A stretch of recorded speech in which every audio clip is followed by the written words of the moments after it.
is sure. She is sure. She is strong. She is strong. She is true. She is true. She is brave. She is brave. She is bold. She is bold. She is you. Hello, everyone. Welcome to today's Word of Mom Radio here on the Word of Mom Media Network. I'm your host, Dori DeCarlo, and you know we are here week after week, show after show, breaking those myths that mompreneurs and businesswomen, especially those of us building our businesses from home, that we're just dabbling in between bake sales and getting our nails done. We're not. We are smart, we are savvy, and we are sharing the wisdom of women in business and in life. And I'm looking forward to bringing today's guest into our author's alley and kind of mompreneur model. I mean, we're going to have to just do this over a few different realms here on Word of Mom. With over 3 decades of experience in healthcare as a physician, CEO, and Chief Strategy Officer, Dr. Denise Brown is a transformative leader who helps women in business learn how to prioritize and avoid maternal overwhelm.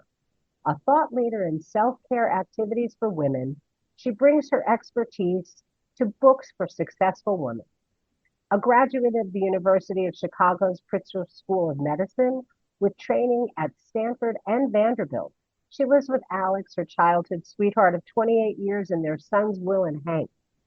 Dr. Denise is a unicorn in the field of venture capital, a transformative leader who is also a trailblazing physician and committed mom. On the Rushmore of multidisciplinary doctors, she's right up there with Dre, Pepper, and Oz. Her rare amount of successful experience fosters a confidence and exuberance to her perspective. Dr. Denise loves exploring thought-provoking topics like why achieving work-life balance doesn't fix dissatisfaction, how successful women can successfully succeed sustainability, and why you can actually have it all right now. And I can keep talking about her, but I can't wait to bring her in. So Dr. Denise, welcome to Word of Mom Radio. I'm so excited to be here. Yay! I know, I'm thrilled to have you, and I would love for you to take us on your journey because it's quite a unique journey to go from physician to CEO and strategy officer and all of the different things that you're doing. So take us on. Yeah, I think the real key to it all is you never know what's going to happen until you're right in the middle of it. So you might as well enjoy the ride. I started off my journey in a very kind of traditional way. I was, went to college and then went to medical school and kind of saw the track right before my eyes, and I was just going to get on it and roll right on down the road. And then, things happen. Life kind of gives you a little shoulder nudge and you've got to kind of bob and weave. And I think there's a lot of opportunity to sort of either decide to be overwhelmed by that when life kind of reaches up and gives you a little slap, or you can kind of go with the flow. And I ended up doing that. So I had a mentality of always say yes. And then as I got older, it was always say yes and then ask a lot of clarifying questions. But I started a practice for myself because I didn't like the job offers that I received. And I thought, well, I'll just do it on my own then. But I'll find other people to help me along the way. So I grew a fairly successful practice that I then rolled into a much larger physician organization. And that took about 5 or 6 years. And then I just kind of did my thing under this bigger umbrella because they could do a lot of the kind of back office stuff for me. I didn't have to stress out about it so much. But little by little got more kind of sucked into the business of what we were doing and wanting not to have other people make decisions for me, but rather be the one kind of, seated at the table, deciding what direction to take. And that's how I ended up getting more into kind of a business development type role with this organization that ultimately a few years down the line, it ended up with a chief strategy position, really taking this company that had been somewhat regional and, doing great, but not really thinking expansively, to then kind of taking on the world, and did really, really well. And then I got recruited away by a private equity company to go be the CEO of another healthcare group. And at the time I was like, oh, I don't know, but sounds interesting. And I just kind of was like, sure, let me give it a rip. So, if there's an overarching theme, I think a lot of women are paralyzed by oh, I don't know enough yet, or I haven't done that before, so I should probably say no, or I'm not quite ready.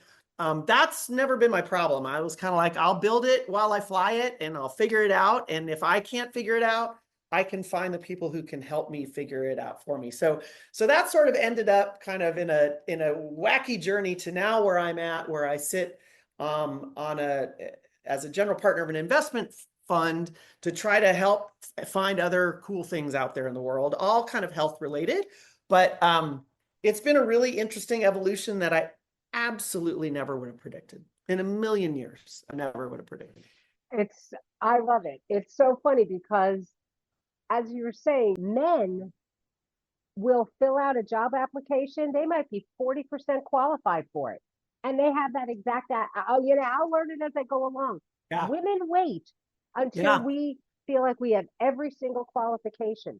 So I love that we are learning and you are preaching and sharing with your life, with your book, that no, because you're right, you can build it as you're flying. And if you can't figure it out, there are other people who can. That's why you're a good CEO. Yeah. Well, and I think that's really an important kind of revelation, if you will. I mean, I'm old now. And so I, you sort of learn these things as you get, kind of get your battle scars and your gray hairs. But I was actually playing mahjong with some friends who are in their late 30s yesterday, and they were talking about exactly this. Well, I want to apply for this, but I'm not sure I have the experience yet. And I was like, oh, we're going to stop right there. You don't need to have the experience yet. You need to have the sort of gumption. You need to have the ability to kind of go after it and to figure it out as you do. It's like, quite honestly, being a mom. Like, you can't know everything. It's highly unpredictable, right? But you just got to keep showing up day after day. And it turns out that, you actually have everything you need to pull it off. So that's definitely been the sort of theme of my life. Yes. And I need to know a little bit more detail. That came later. Do you have a life's motto? Oh, yes. My life's motto is you can have it all. You just can't do it all. Wow. Say that one again. Yeah. You can have it all, but you cannot do it all. Yay. And it's so funny. As a woman who, I coach and different things like that, it's listening to other women not wanting to promote somebody else because they do the same the same thing. I'm a mindset coach. I couldn't coach. I don't even want to coach all the people that need mindset training. That's why there are hundreds and thousands of us out there, because not everybody you're not their cup of tea. Yeah. It's like podcasts. I share women and their podcasts all the time. I have interviewed hundreds of podcasters. I've been asked to their shows twice. Right. Because, what if we fall into that high school mentality? What if you're going to steal my boyfriend? What if they like you more than they like me? Guys don't think about that. No. Joe doesn't care if you golf with Charlie as long as you're giving him your business. Think about it. You are so correct. Yeah. Go to a formal event. There are 6 tuxedos that guys can rent unless they go for like the blue or the plaid or whatever. So they're all dressed the same. They'll have a different color tie or cummerbund. Imagine a woman walking in your dress. Unless you're the entertainment on that stage, you're going to flip if another woman is in your dress. Because let's face, we as girls, let's say, we are in an older generation. We were taught to be smart, but not too smart, because, you don't want to intimidate the man around you, and you want to let them have their way, and all of these things that were ingrained in us. Yeah. As girl, you know what? No. Yeah. I mean, a lot of that, you got to unlearn a lot of that, because I think you're right. I'm firmly Gen X. We were kind of told that we could do everything, that the world was our oyster, but then you had to be real careful about all of the very sensitive others around you. And I think that kind of set us up to, in a disservice. And for the older Xers, we really screwed the pooch with our daughters, right? Because, now all of a sudden we have these kind of competing interests. And so, yeah, you can run around and be superwoman and then be incredibly burnt out by the time you're 45 and kind of useless, or be an empty husk where you don't actually know who you are. You've been so busy serving others at work or at home or wherever that you have no idea who you yourself, what really actually matters to you. And so, it's a lot of kind of like unlearning all of those sorts of behaviors. And that's why I say you really can't have it all, but you really have to understand what that all means. And that's the kind of candid dialogue that you have to have with yourself, because it's really easy to listen to what society or TikTok or Instagram or whatever, says we're supposed to have. But the word supposed to is, total garbage. What actually matters to you personally, and what are you willing to do to kind of protect and defend that? And so I think it requires like some honesty, it requires clarity, and then ultimately really requires savagery to kind of make sure that that is what you're working towards. There's a ferocity that is needed in order to kind of defend what that all really is. And when you start thinking that way, then you recognize how much you do have to rely on all of these other people around you. And if you don't have that village or whatever, then you need to go out and create it. And I talk a lot about that in my book, about how, you just cannot do it all. You have to rely on other people. Who are those people? Where do you find them? You got to go out and look for them. They don't just land in your lap. It requires some action on our parts to kind of make that happen. And then once you sort of do that, well, now you kind of start, really cooking with gas, and it turns out to be a lot of fun. So What would you tell your younger self if you could go back? This is going to sound weird in that, and maybe fortunate isn't the right word, but I lost my mom just right as I was 24. And it was horrible, but also the greatest thing that ever happened to me, because it was a kind of a fast forward to the age of giving zero fucks. I think I was a classic eldest daughter. I held myself to a ridiculously unnecessary standard, right? Like I couldn't just get all A's. They had to be A pluses. I couldn't get, I had to be the top, the best, the, estest, whatever it was. I think I sort of followed in my mother's footsteps of that, right? She was this career woman. She was really amazing. She was actually the most awesome human, but I had this kind of unnatural sort of sense that I had to be perfect. And then when she died, I was like, okay, well, she was perfect. And look what good did that do her? Well, like maybe I need to reconsider this a little bit. And so I think that really helped. I'm not saying it was great from the get-go, but I feel like I sort of jumped at least a decade ahead in my sort of recognition of the fact that the only person that needed to be satisfied with my effort was actually me, and that I didn't have to sort of perform, although I did spend a lot of time feeling like I had to perform, as you were mentioning, in the world of men. And it took a great therapist to help me unpack that. I wish I had done that earlier. That would be something I would do different. Go to therapy early. But yes, I think I got lucky. So like this book that I wrote was sort of like, I kind of got to learn these things at an early age, and it really helped me. I would love for you to learn them at an early age so that it could really help you. And that's who the sort of book is intended for. It's called The Fairy God Doctor's Guide to a Good Life. I'm like the fairy godmom to a lot of fabulous women out there, kind of ages 40 to, down to 20. What could I tell my fairy goddaughters? Here's the way forward. Here's the fast track to actual satisfaction, because that's what I think we're all looking for in the end. On that note, think of what Dr. Denise just said.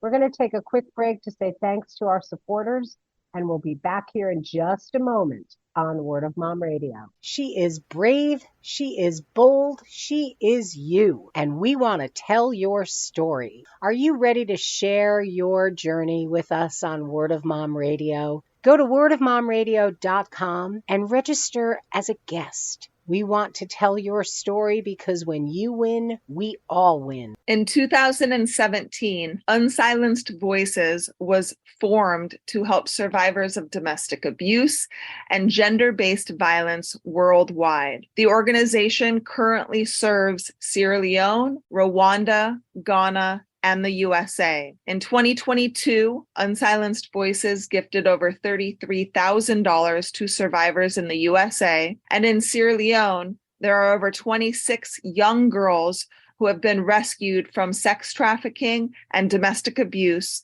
and now going through vocational training school in order to better their lives. We need your help. Donations are critical in order for us to continue our work. We also need volunteers to help with research and development. Please visit unsilencedvoices.org for more information. And we're back here on Word of Mom Radio. We are talking with Dr. Denise Brown. And what you said is so important. And I don't care how old you are when you finally learn that the only person you need to satisfy is yourself. The only person who can live up to your own expectations is you. And the best you can hope for is to surround yourself with people that kind of have the same expectations out of things. But it's not your way and the wrong way. It's your way and somebody else's way. I laughed about the thing with your husband and the towels. Made me laugh so hard at the fact that after 26 years, 28 years, this is how we fold the towels. But he's got his own way to fold the towels. So it's like, okay, you can argue about it. You can refold the towel. You can leave the towel as it is. It's up to you. Yeah, You know?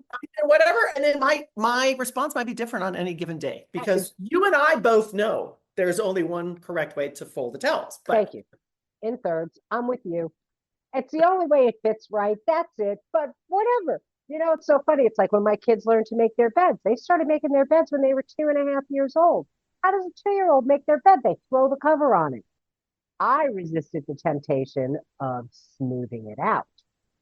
So by the time they were 4.5, Mommy, bounce a quarter off my bed. I got my hospital quarters done.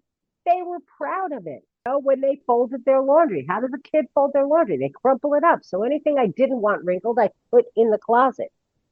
But then by the time they were 5, they'd smooth it out. They'd fold it up. They got really proud at how they could fold a shirt like Mommy does. You know what? And it's doing the same thing to yourself as you get older. Well, I think you're right. And it's really interesting because sadly, our world is really focused on outcome, right? What does a shirt look like? When what we really want to reward, both in terms of like, I mean, let's be honest, our spouses, our children, and our employees. I mean, because it's all kind of the same, right? We want to actually reward process.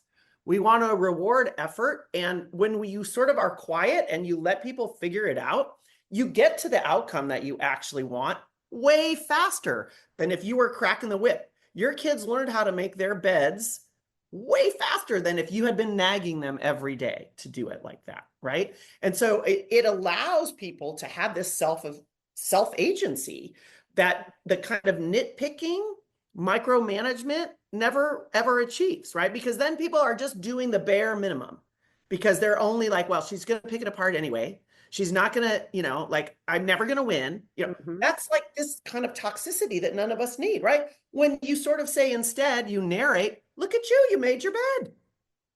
Move right along. Look at me, the towels are folded. I'm not commenting on how it happened. I'm just sort of acknowledging that it happened. I'm pleased that it happened. And then little by little, people want to get better at stuff, right? They look, they're observant. I mean, we know kids watch and learn with their eyes, you know? And so, what a great lesson to absorb. Not that I'm going to come in and fix it for you. I'm not going to snowplow all of this stuff for you. I know that you are capable. And I am very thrilled at your capabilities. Look at you go. That's it. Not you did a good job or you didn't do a good, you know, there's no good, there's no judgment. It's look at your capabilities. Allow your kids, your employees, or whoever, your friends to sort of be like, yeah, look at my capability. It's it's so easy to do. Words are so powerful. It's such an easy trick. It's not really a trick to just be like, look at what you've just done. That's right. And it's amazing. Words hit harder than a fist. Yep. They really do. And it's as a talk show host, as somebody who I listen to women talk themselves out of their dreams all the time. Constantly. I was sitting there with a friend of mine one time who was ripping herself from one side to the other. She and her daughter and I were sitting there. And I looked at her, I said, "How dare you talk about my friend like that?" Mm-hmm. And her daughter went, "Yeah, stop talking about my mom like that." And I said to her, I said, "If you were listening to me say these things about myself, I should absolutely hope that you would jump up and defend me instead of getting a hammer and hitting me as hard as I'm hitting myself." Yeah. Because, oh my gosh, it's amazing. And we judge ourselves by other people's looks, their cars, their this, their that. Those are things. Yep. And at the end of the day, things are nothing but things. Yeah, I can't take them with you. That's for sure. Exactly right.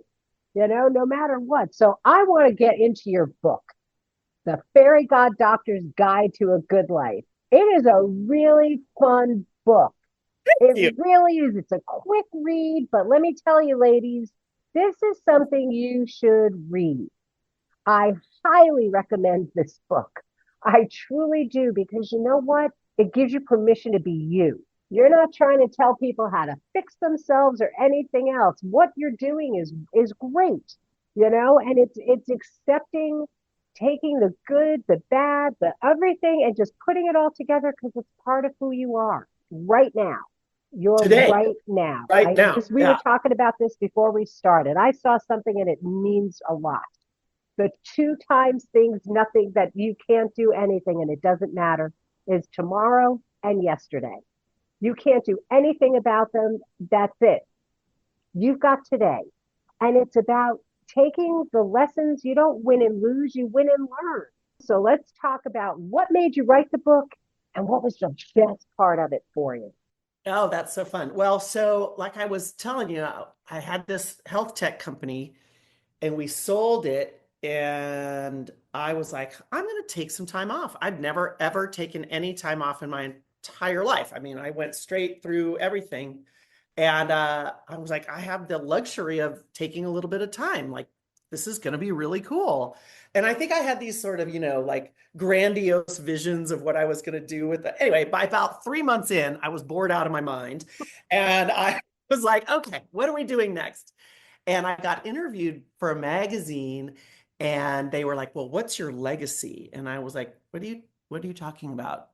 She's like, "Well, what's your legacy?" I said, "Are you referring to my work and legacy?" Like, I was like, "I'm sorry, I don't understand the question." And she's like, "Well, yeah, your legacy at work." And I said, "Oh, that's fascinating. I don't think of legacy and work as remotely related." And she was like, "Wait, what?" And I was like, "Oh, perhaps you interview a lot of men." I'm like, "I don't know. I'm curious." I said, "My legacy are the people I make feel better. Period. Whether someone I make laugh on the street, or it's a patient that I had the, ability to care for, or it's my kid or whatever. Like, if I could make you feel a little bit better, that's my legacy." And I was like, "So that's not really something that I'm not sure you could write a lot about that." And she's like, "Oh, I want to hear a lot more about that." And so anyway, we get started and talking, and how did I come up with, why am I where I'm at, and how have I done the things I've done? And she was probably about 35, and she was like, could you please just write this down for me? And I was like, "Oh, that's funny," and 2 weeks later, someone else, same kind of a scenario, was like, "I think you need to write this stuff down." And I was like, okay, the universe is telling me that I'm supposed to write my prescriptions for a good life down. So I'm not doing anything else. Let's figure out how to write a book. And I had this imagining sort of, again, very sort of like, oh, I wonder. I'm like, oh, I'm supposed to make my tea and sit down and write 2,000 words every morning. And that lasted about 4 days, because that is not how I roll. I'm an index card person. I put myself through college and med school and residency and all the tests and all the things on index cards. And so I was like, all right, well, perhaps I'll just write myself some index cards. So I thought, like, here are my 7 prescriptions, I think. Let me think about what that looks like. And then I went walking, and I just sort of started recording myself talking about these things as I was walking, and then coming back and, editing it and whatnot on the computer. And that worked out a lot more it made a lot more sense, right? Using like a transcript like Otter to like transcribe my book. And so one of the things I love about it is people go, oh my God, your book is so fun to read. It's like just having a conversation with you. And I'm like, well, that's why, because I was having a conversation with myself. So that was actually the most fun. It was interesting to kind of look back to kind of be like, oh, I made some very creative and weird choices. When I was a resident, I left Stanford to go to Vanderbilt because my husband had moved, like he'd finished his degree faster than we expected. And people just don't do that. That's still not a thing, some almost 30 years later. But what mattered to me was like being with the people I love, because my mom had just died like a year and a half before that. And I was like, yeah, no, this is it. I don't really care. Stanford's great. Vanderbilt's great. That's not actually what matters. What matters is that I'm with the person I care about. So I'm willing to do that. And I'm not giving anything up by it. I think the sort of like, old antique version of feminism would be like, oh, you sacrificed something for them. No, I didn't. I got exactly what I wanted, which was to be with the person I care most about in the world. So who lost there? Not me. So I made some interesting choices. And when you sort of like sit down to start thinking about it, you're like, oh yeah, huh. Yeah, that's also interesting. Like, oh, I decided to only hire working moms as fellow doctors because we all wanted to be around for certain things, and we all kind of plugged in the holes differently. And it worked out great. It's that whole adage, like give a busy working mom something to do and it'll be done, later today. I don't think I realized in the moment the kind of choices that I was making. But when I had an opportunity, and it was a real treat to look back on them and be like, oh, well, that was unconventional. That was also unconventional. Perhaps there's a theme here, so it was actually really fun. It was really fun to write. You know what? And I loved that when you talked about your practice and how you went to other doctors who were moms with young kids who could understand everything going on because, let's face it, most men's lives do not change because they've become a father. Yeah. Women's lives are the ones who are supposed to be upheaved and everything else. Let's face it, men abandon children all the time, but if a woman walks out, oh, forget it, they're coming after her. So I loved that. And as you were talking, it made me think of this cartoon that I saw of this woman going back to work, and the woman interviewing her said, we need you to do the job of 3 men. And she goes, oh, it's only part-time? I love that. I mean, it is, stereotypes are true probably for a reason. I mean, being a woman, let's all admit, is very interesting, right? I mean, our bodies change dramatically many times over the course of our lives, right? And, I have 2 boys, so I mean, I can tell you they were very stinky in like the 5th grade, but like now they're essentially what they are, sort of biologically, until they're, 80. I mean, look at Robert De Niro, right? Whereas I've been at least 3 different people. Right? I'm the maiden, I'm the mother, and now I'm coming into Macron era, baby. But it's just even biologically, physiologically, like we are different people along our journey. And so to try to pretend like, oh, I'm just going to do it the way the guys do it, like, screw that. I mean, that makes no sense. Like I can harness the power of all of these other generations of women who've gone before me. I mean, I'd be silly not to. You know what? We're life givers. So it's absolutely silly not to harness this. Yeah. So as we're wrapping up, Dr. Denise, what do you want to leave our listeners with, and how may they reach out to you?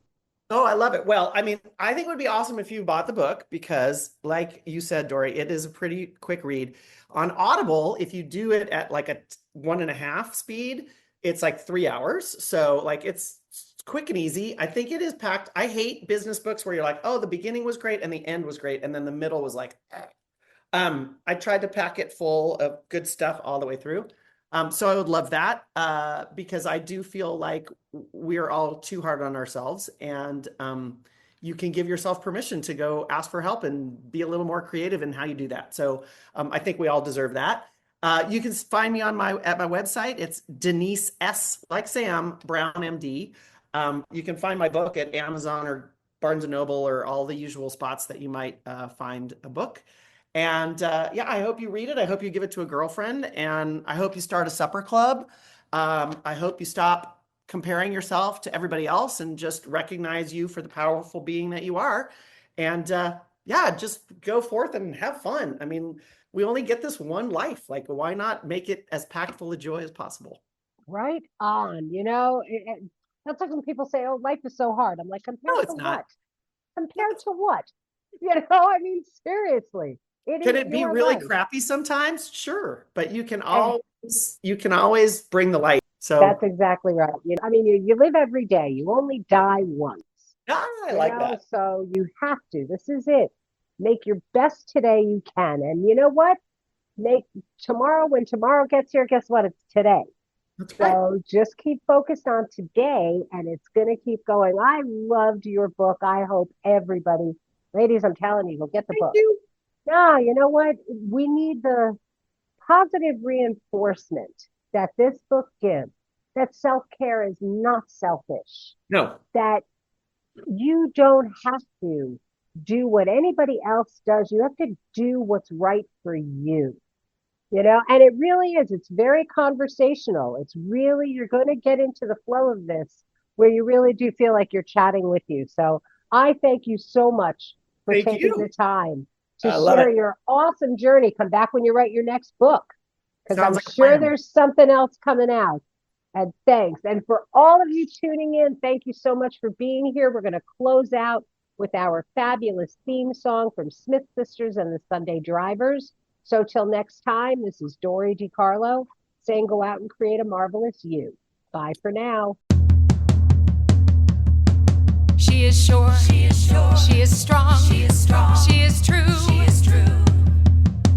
She is brave. She is brave. She is bold. She is bold. She is you. She is you. She is you. She is you. She is sure. She is sure. She is strong. She is strong. She is true. She is true.